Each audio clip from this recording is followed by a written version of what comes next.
এবারের নির্বাচন ভবিষ্যতের জন্য আদর্শ বললেন প্রধান উপদেষ্টা। প্রার্থীদের মাঝে ইসির প্রতীক বরাদ্দ, কাল থেকে আনুষ্ঠানিক প্রচারণা। সিলেট থেকে ভোটের প্রচারণা শুরু করছেন তারেক। মাইলস্টোন দুর্ঘটনায় ক্ষতিগ্রস্তদের পাশে থাকার আশ্বাস। গণভোটে হায়ের পক্ষে বিএনপি। মব করে জনমত প্রভাবিত করার দিন শেষ বললেন জামায়াত আমির। অবাধ, সুষ্ঠু, শান্তিপূর্ণ ভোট অনুষ্ঠানের প্রত্যাশা। এবং নিত্যপণ্যের দাম বাড়ার নেপথ্যে উৎপাদন ব্যয় মধ্যস্বত্বভোগী বলছে কেন্দ্রীয় ব্যাংক। সংরক্ষণ ও সরবরাহ ব্যবস্থাপনা উন্নয়নের সুপারিশ।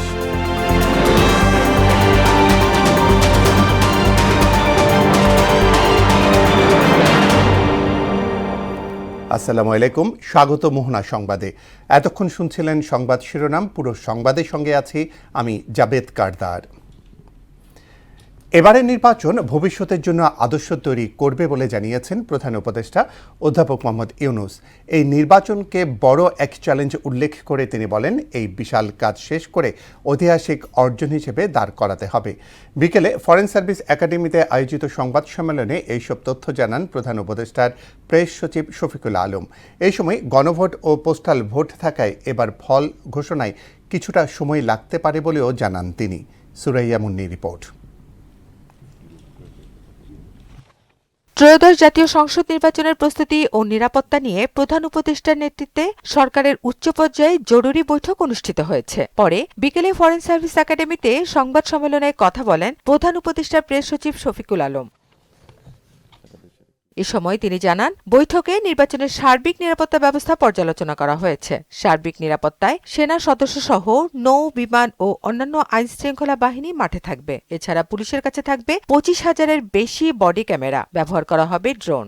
আর বাংলাদেশ পুলিশের থাকবেন প্রায় 1.5 লক্ষ, বাংলাদেশ আনসার গ্রাম প্রতিরক্ষা বাহিনীর 5,76,000, আর বর্ডার গার্ডের থাকবেন প্রায় 38,000, বাংলাদেশ কোস্ট গার্ডের 3,500 উপরে, র্যাবের থাকবেন প্রায় 8,000 এবং ফায়ার সার্ভিস সিভিল ডিফেন্স অধিদপ্তরের থাকবেন আরও 13,390 জন। বাংলাদেশ পুলিশ সদস্য কর্তৃক অধিক ঝুঁকিপূর্ণ ভোট কেন্দ্রসমূহে মোট 25,500টি বডি অন ক্যামেরা ব্যবহৃত হবে।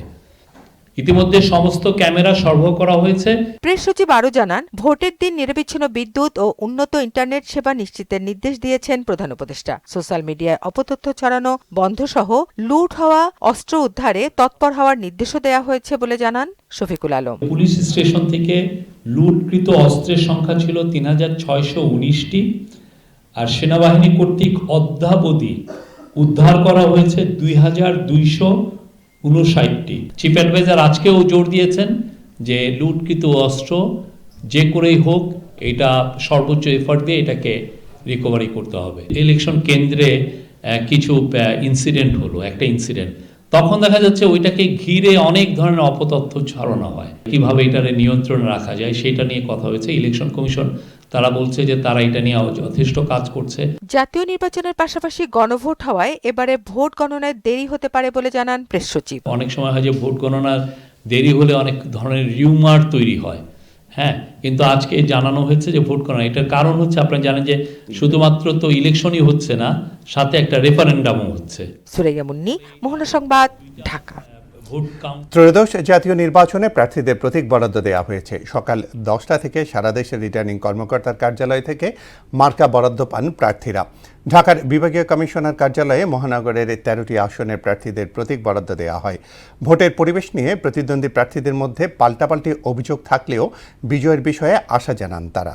আরও জানাচ্ছেন নাহিদ সিরাজি নিম্মি। দরজায় কড়া নাড়ছে ত্রয়োদশ জাতীয় নির্বাচন। মনোনয়নপত্রের যাচাই বাছাই এবং আপিল শুনানির ধাপ পেরিয়ে বুধবার সকালে মার্কা বরাদ্দ দেওয়া হয় প্রার্থীদের। ঢাকার বিভাগীয় কমিশনার কার্যালয় থেকে মহানগরের 13টি আসনে প্রার্থীদের মার্কা দেওয়া হয়। প্রতীক বরাদ্দ নিতে গিয়ে নির্বাচনী পরিবেশ ও কমিশনের কার্যক্রম নিয়ে নানা অভিযোগ করেন প্রার্থীরা। যদিও ভোটের পরিবেশ ঠিক হলে জয়ের বিষয়ে আশাবাদী তারা। এখনো থ্রেট রয়েছে, লেভেল প্লেইং ফিল্ড করার জন্য কর্তৃপক্ষ যাতে ভূমিকা নেন আমরা আহ্বান জানাচ্ছি। তথাকথিত যে বড় দলগুলো তারা আসলে নির্বাচনী আচরণবিধি কোনোভাবেই মানছে না। মাঠকে যেভাবে মসৃণ করা দরকার ছিল, সেই জায়গাটা আমরা এখনো দেখছি না, এবং একটা ভায়োলেন্ট নির্বাচন আমার মনে হচ্ছে আমরা দেখতে পাচ্ছি। একটা বিশেষ দল ইচ্ছাকৃতভাবেই নানানভাবে আমাদের প্রার্থীর চরিত্র হনন, প্রার্থী সম্পর্কে নানান আজগুবি কথা ইত্যাদি বলছে। এইতে আমরা শঙ্কিত। প্রার্থীদের অভিযোগের বিষয়ে রিটার্নিং কর্মকর্তা শরফুদ্দিন আহমদ জানান, এসব অভিযোগ খতিয়ে দেখা হচ্ছে। রাজনৈতিক বা প্রতিদ্বন্দ্বী প্রার্থীরা অনেক কথাই বলেন, সবগুলা হয়তো আমাদের আওতায় না। আমাদের আওতায় যদি আনুষ্ঠানিকভাবে বা লিখিতভাবে কোনো অভিযোগ আসে, অবশ্যই আমরা নির্বাচন কমিশনের সাথে আলাপ আলোচনা করে নির্বাচন ঘিরে যে কোনো অপ্রীতিকর ঘটনা ঠেকাতে আইনশৃঙ্খলা বাহিনী সতর্ক রয়েছে বলেও জানান তিনি। আমরা আশা করি যে আইনশৃঙ্খলার বিষয়ে বড় ধরনের কোনো আশঙ্কা নেই। এখন পর্যন্ত আমাদের কাছে যেসব ইনফরমেশন আছে ভালোভাবে। প্রতীক বরাদ্দকে কেন্দ্র করে দেশব্যাপী রিটার্নিং কর্মকর্তার কার্যালয়ে ছিল উৎসব মুখর পরিবেশ। আগামী দিনে এই ফেনিয়াকে এই ধানের শীষের মার্কা নিয়ে নির্বাচন করব ইনশাল্লাহ। আগামী দিনে একটি সুন্দর বাংলাদেশ, সুন্দর ফেনিয়াক আমরা দেশের মানুষকে উপহার দিব। যদি কোনো ভুল ত্রুটি হয় সেটাকে আমাদেরকে যদি দৃষ্টি আকর্ষণ করা হয় নির্বাচন অফিস থেকে বা রিটার্নিং অফিসারের জায়গা থেকে, তাহলে ইনশাল্লাহ আমরা নির্বাচনের আচরণবিধি নিয়মকানুন মেনে নির্বাচন করার চেষ্টা করবো ইনশাল্লাহ। আমি আমার প্রতীক বরাদ্দ অনুষ্ঠানে আমি আমার কাঙ্ক্ষিত প্রতীক আমার কাছে সেটিকে পেয়েছি। নিজ নিজ প্রতীকে বৃহস্পতিবার থেকে প্রচারণা চালাতে পারবেন প্রার্থীরা। নাহিদ সিরাজি নিম্মি, মোহনা সংবাদ, ঢাকা। 2 দশক পর সিলেটে গিয়েছেন বিএনপি চেয়ারম্যান তারেক রহমান। হজরত শাহজালাল ও হজরত শাহপারান রহমতুল্লাহ আলাহির মাজার জিয়ারত শেষে নগরীর ঐতিহাসিক আলিয়া মাদ্রাসা মাঠে জনসভায় অংশ নেবেন তারেক রহমান। কাল থেকে শুরু করবেন নির্বাচনী প্রচারণা। সমাবেশ ঘিরে সিলেট নগরী জুড়ে সাজ রব। শ্রীপাদ চৌধুরী প্রতিবেদন, জানাচ্ছেন মাহমুদা আক্তার। বিএনপির চেয়ারম্যান তারেক রহমানের সমাবেশ ঘিরে সিলেট নগর জুড়ে চলছে ব্যাপক প্রস্তুতি। লিফলেট বিতরণ, প্রচার মিছিল, জনসংযোগ আর মাঠ সাজানোর কাজ চলছে দিনরাত। প্রায় 3 লাখ মানুষের সমাগমের লক্ষ্য নিয়ে কাজ করছেন স্থানীয় নেতাকর্মীরা। তারেক রহমান সাহেব যে বক্তব্যটা রাখবেন সেটা নিশ্চয়ই রাষ্ট্রীয়ভাবে এবং আমাদের বাঙালি জাতি, আমাদের বাংলাদেশি জাতীয়তাবাদের চেতনার ধারণ করে উনি যে বক্তব্যটা দিবেন। দলটির নেতাকর্মীরা মনে করছেন তারেক রহমান আগামী দিনে নতুন বাংলাদেশ গঠনের পরিকল্পনা তুলে ধরবেন প্রথম নির্বাচনী জনসভায়। আমার শব্দটা হচ্ছে আনকাউন্টেবল জনগণ হবে, এবং এই আলিয়া মাদ্রাসা মাঠ তৎসংলগ্ন 2 কিলোমিটার মিনিমাম জনগণ থাকবে। লুকে লুকারণ্য হবে, একটা ঐতিহাসিক সমাবেশ, মহাসমাবেশ হবে এটা আমাদের নেতার, এবং প্রথম নির্বাচনী সভা বাংলাদেশের মধ্যে প্রথম ওনার সেই পদার্পণ সিলেটে। এটার জন্য আমরা সবাই সিলেটবাসীর পক্ষ থেকে ওনাকে কৃতজ্ঞতা জানাচ্ছি, ধন্যবাদ জানাচ্ছি, এবং উনি যে নির্বাচনী প্রচারণা শুরু করবেন এটা জাতির জন্য একটা মাইল ফলক হিসাবে পরিচিহ্নিত হয়ে থাকবে। উনি বলেছেন যে আমি স্বপ্ন দেখি না, কিন্তু আমি পরিকল্পনা করি এবং সেটা বাস্তবায়নের চেষ্টা করি। উনি উনার পরিকল্পনা বলবেন এবং উনি বাস্তবায়ন করবেন সেই বিষয়গুলো বলবেন। তারেক রহমানের সিলেট সফরকে কেন্দ্র করে নিচ্ছিদ্র নিরাপত্তা পরিকল্পনা গ্রহণ করেছে সিলেট মেট্রোপলিটন পুলিশ। আমরা ইতিমধ্যে আমাদের গোয়েন্দা তৎপরতা বৃদ্ধি করেছি। আমরা কোনো নিরাপত্তা ঝুঁকি এই মুহূর্তে যা আছে আমরা সকল কিছু বিবেচনা নিয়ে প্রোগ্রাম করেছি। আপাতত কোনো সমস্যা আমরা দেখছি না। আমাদের পর্যাপ্ত জনবল রয়েছে এবং আমরা নিরাপত্তা নিশ্চিতে আমরা একত্রে সমন্বিতভাবে কাজ করব। তারেক রহমানের এই সফর সিলেটের রাজনীতিতে নতুন উদ্দীপনা সৃষ্টি করবে এবং তৃণমূল পর্যায়ে আস্থার বার্তা পৌঁছে দিবে মনে করেন দলটির নেতাকর্মীরা। মাহমুদা আক্তার, মোহনা সংবাদ। মাইলস্টোনে বিমান দুর্ঘটনায় আহত ও নিহতদের পরিবারের পাশে থাকার আশ্বাস দিয়েছেন বিএনপি চেয়ারম্যান তারেক রহমান। বিএনপির গুলশান কার্যালয়ের সামনে তারেক রহমানের হাতে বিভিন্ন দাবি দাওয়া সম্মিলিত স্মারকলিপি তুলে দেন হতাহত পরিবারের সদস্যরা। বিএনপি প্রধানের সঙ্গে সাক্ষাৎ করতে পেরে স্বস্তি প্রকাশ করেন তারা।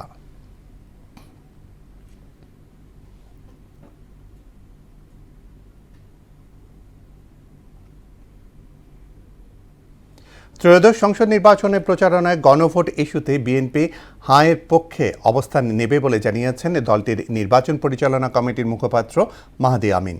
ভোটের মাঠে কমিশন লেভেল প্লেয়িং ফিল্ড নিশ্চিত করবে বলেও আশা জানান তিনি। সকালে গুলশানে বিএনপির নির্বাচন পরিচালনা কার্যালয়ে এইসব কথা বলেন মাহাদি আমিন। তানজিদ ভূঁইয়ার প্রতিবেদন।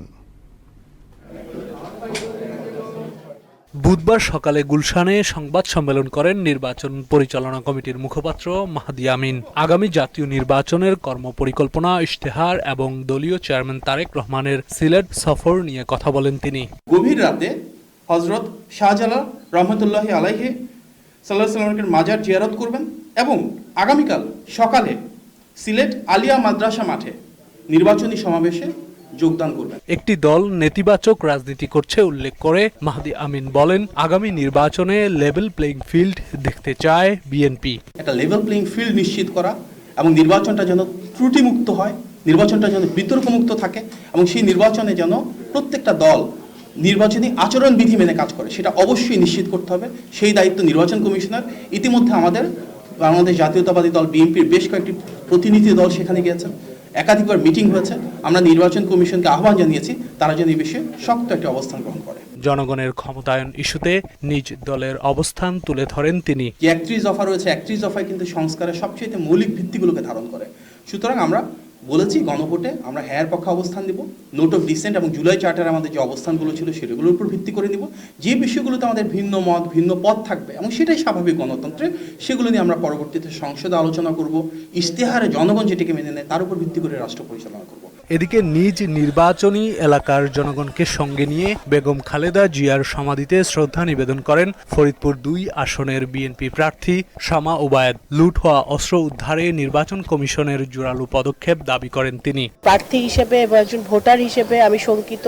নির্বাচন কমিশন এবং স্বরাষ্ট্র মন্ত্রণালয় দুইজনকেই এই যে অবৈধ অস্ত্র যে ঘুরে বেড়াচ্ছে গত বছর আগস্ট মাসের পর থেকে, যেগুলো এখনো উদ্ধার হয়নি, যেগুলো লুট হয়েছে, এই উদ্ধার কাজ তাদের আরো জোরভাবে চালাতে হবে। সব দল যেন সমানভাবে পরিচালনা করতে পারে এবং নির্বাচন কমিশনের আইন বহির্ভূত কোনো কাজ যেন কেউ না করে। ফেসিবাদী শক্তির বিরুদ্ধে সবাইকে ঐক্যবদ্ধ থাকার আহ্বান জানান শামা ওবায়েদ। দল, মত, ধর্ম, বর্ণ নির্বিশেষে সকল ফ্যাসিবাদকে মোকাবেলা করে আগামী দিনের যে এই যে একটা ভোটের সুযোগ এসেছে এত 17 বছর পরে, সেই ভোটের সুযোগটাকে তারা কাজে লাগাবে। তানজিদ ভুইয়া, মোহনা সংবাদ, ঢাকা। মব করে জনমত প্রভাবিত করার দিন শেষ হয়েছে বলে মন্তব্য করেছেন জামাতে ইসলামী আমির ডাক্তার শফিকুর রহমান। বলেন, একটা শান্তিপূর্ণ সুষ্ঠু নির্বাচনের অপেক্ষায় দেশ, যেখানে ভয়ভীতি পরিবেশ থাকবে না। মঙ্গলবার রাজধানীর 60 ফিটে সংঘর্ষের ঘটনায় আহতদের দেখতে হাসপাতালে গিয়ে সাংবাদিকদের এইসব কথা বলেন জামাত আমির। কোনো ব্যক্তি বা দলের মব সৃষ্টি করার এখতিয়ার নেই বলেও মন্তব্য করেন তিনি।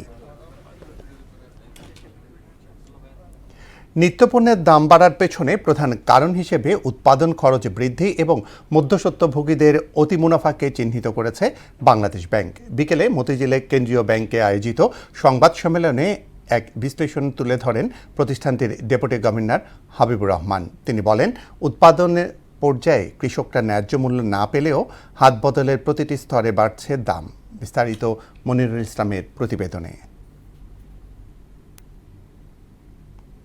দেশের উৎপাদিত কৃষি পণ্যের মূল্য প্রবাহ নিয়ে বাংলাদেশ ব্যাংকের দ্বিতীয় পর্যায়ের বিশেষ জরিপে উঠে এসেছে ধান, আলু, পেঁয়াজ, ব্রয়লার মুরগি এবং ডিমের বাজার পরিস্থিতির গভীর বিশ্লেষণ। 18টি জেলা আমরা এই প্রোডাক্টের কনসেন্ট্রেশনের ভিত্তিতে নির্ধারিত করেছি। এ মৌসুমে মোটা চালের উৎপাদন খরচ বেড়েছে 35%, যার প্রধান কারণ শ্রমিকের মজুরি বৃদ্ধি ও সারের উচ্চ মূল্য। তবে খুচরা পর্যায়ে দাম বাড়ার পেছনে ঈদকালীন দীর্ঘ ছুটি এবং ব্যাংকিং লেনদেন বন্ধ থাকাকে দায়ী করা হয়েছে, যা বাজারে সরবরাহ সংকট তৈরি করেছিল। গত বছরের তুলনায় এই ক্ষেত্রে আমাদের কস্টটা একটু বেড়ে গেছে। যেরকম ফার্মারদের ক্ষেত্রে দেখেন 872 টাকা পার মন খরচ হয়েছে, যেটা এই আগের বছর থেকে প্রায় 35% বেড়েছে এবং এটা মূলত কারণ ছিল লেবার কস্ট এবং ফার্টিলাইজার কস্টকে বৃদ্ধি পাওয়া। আলু ও পেঁয়াজের বাজারে অস্থিরতার চিত্রে দেখা গেছে। আলুর ক্ষেত্রে হিমাগার ভাড়ার উচ্চ হার এবং ফরিয়াদের একচেটিয়া নিয়ন্ত্রণ বিদ্যমান। আলুর ক্ষেত্রে আমরা যে দেখেছি যে সেখানে একটা, আপনারা জানেন যে এই সিজনে আলুর একটা ওভার সাপ্লাই, ওভার প্রোডাকশন হয়েছে। কি কারণে? বিগত বছরে ব্যাপক লাভের সম্মুখীন হয়েছে কৃষকেরা। ব্রয়লার মুরগি ও ডিমের বাজারে কর্পোরেট প্রতিষ্ঠানগুলোর প্রভাবের কথাও বলা হয়েছে। পর্যাপ্ত সুপারভিশন থাকে তাহলে এর মাধ্যমে তারা আপাতভাবে বেনিফিট হবে। বাজার নিয়ন্ত্রণে ধান ও পেঁয়াজ সংরক্ষণে কৃষকদের জন্য আধুনিক ও সুলভ হিমাগার বা ড্রায়ার স্থাপন সহ বেশ কিছু সুপারিশ তুলে ধরেন ডেপুটি গভর্নর। ফিড মিলটা তো রাতারাতি এই প্রোডাকশনটা বা ফিড মিল ইন্ডাস্ট্রি করা সম্ভব না, তো সেই ক্ষেত্রেও কিন্তু আমাদের পরামর্শ আছে যে এরকমভাবে আমরা যদি বেশি বেশি ফিড মিল স্থাপন করতে পারি, এই ধরনের সহযোগিতা করতে পারি, সরকার থেকে হোক, বাংলাদেশ ব্যাংক থেকে হোক, তো সেক্ষেত্রে কিন্তু একটা সাপোর্ট হবে। কেবল উৎপাদন বাড়িয়ে বাজার নিয়ন্ত্রণ সম্ভব নয়, বরং সঠিক সরবরাহ ব্যবস্থাপনা এবং মধ্যস্বত্বভোগীদের দৌরাত্ম্য থামানোই এখন বড় চ্যালেঞ্জ। আমাদের প্রয়োজনীয়তা রয়েছে, সেই প্রয়োজনীয়তাটা আমরা তুলে ধরেছি। মনিরুল ইসলাম, মোহনা সংবাদ, ঢাকা। ত্রয়োদশ জাতীয় সংসদ নির্বাচনে প্রচারণায় অংশ নিতে সিলেটে পৌঁছেছেন বিএনপির চেয়ারম্যান তারেক রহমান। রাত ৮টার দিকে তিনি ওসমানী আন্তর্জাতিক বিমানবন্দরে অবতরণ করেন। এর আগে সন্ধ্যে ৬:৩৮ গুলশানের বাসভবন থেকে হজরত শাহজালাল আন্তর্জাতিক বিমানবন্দরের উদ্দেশ্যে রওনা দেন তিনি। সফরসূচি অনুযায়ী রাতে হজরত শাহজালাল রহমতুল্লাহ আলাইহির মাজার জিয়ারত করবেন। বৃহস্পতিবার সকালে সিলেট আলিয়া মাদ্রাসা মাঠে অনুষ্ঠিত নির্বাচনী সমাবেশে যোগ দেওয়ার কথা রয়েছে তাঁর। জামিন পাওয়ার পর আর সপ্তাহকাল জেলে থাকতে হবে না বলে জানিয়েছেন আইন উপদেষ্টা আসিফ নজরুল। সকালে সচিবালয়ে দেশের ৮ জেলায় ই-বেল বন্ড সফটওয়্যারের উদ্বোধন শেষে কথা জানান তিনি। নতুন এই ডিজিটাল পদ্ধতিতে বিচারকের স্বাক্ষরের পর বেল বন্ড স্বয়ংক্রিয়ভাবে জেলখানায় পৌঁছে যাবে। কারাগারে আটক ব্যক্তি কয়েক ঘন্টা বা সর্বোচ্চ একদিনের মধ্যেই মুক্তি পাবেন জানিয়ে উপদেষ্টা বলেন, এতে করে কমবে ভোগান্তি। খেলার খবর, ক্রিকেট। টি-20 বিশ্বকাপে ভারতে খেলতে যাওয়ার বিষয়ে বাংলাদেশকে ২৪ ঘন্টার আলটিমেটাম দিয়েছে আইসিসি। নির্ধারিত সময়ের মধ্যে ইতিবাচক সিদ্ধান্ত না এলে বাংলাদেশকে টুর্নামেন্ট থেকে বাদ দিয়ে বিকল্প দল অন্তর্ভুক্ত করার পক্ষে ভোট দিয়েছে আইসিসি বোর্ড। বাংলাদেশ ক্রিকেট বোর্ডকে স্পষ্টভাবে জানানো হয়েছে, বাংলাদেশ যদি টি-20 বিশ্বকাপে নিজেদের ম্যাচ খেলতে ভারতে যেতে অস্বীকৃতি জানাতে থাকে, তাহলে তাদের পরিবর্তে অন্য একটি দলকে বিশ্বকাপে অন্তর্ভুক্ত করা হবে। বিষয়টি নিয়ে আইসিসি বোর্ডে ভোটাভুটি হলে বোর্ডের সংখ্যাগরিষ্ঠ সদস্য বাংলাদেশের পরিবর্তে বিকল্প দল নেওয়ার পক্ষে ভোট দেন। শেষ করব মোহনা সংবাদ। যাবার আগে শিরোনামগুলো জানিয়ে দিচ্ছি আরও একবার।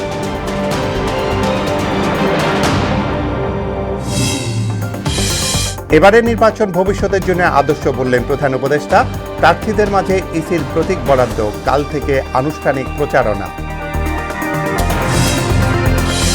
সিলেট থেকে ভোটের প্রচারণা শুরু করছেন তারেক। মাইলস্টোন দুর্ঘটনায় ক্ষতিগ্রস্তদের পাশে থাকার আশ্বাস। গণভোটে হায়ের পক্ষে বিএনপি। মাপ করে জনমত প্রভাবিত করার দিন শেষ, বললেন জামায়াত আমির। অবাধ, সুষ্ঠু, শান্তিপূর্ণ ভোট অনুষ্ঠানের প্রত্যাশা। এবং নিত্যপণ্যের দাম বাড়ার নেপথ্যে উৎপাদন ব্যয় মধ্যস্বত্বভোগী, বলছে কেন্দ্রীয় ব্যাংক। সংরক্ষণ ও সরবরাহ ব্যবস্থাপনার উন্নয়নের সুপারিশ।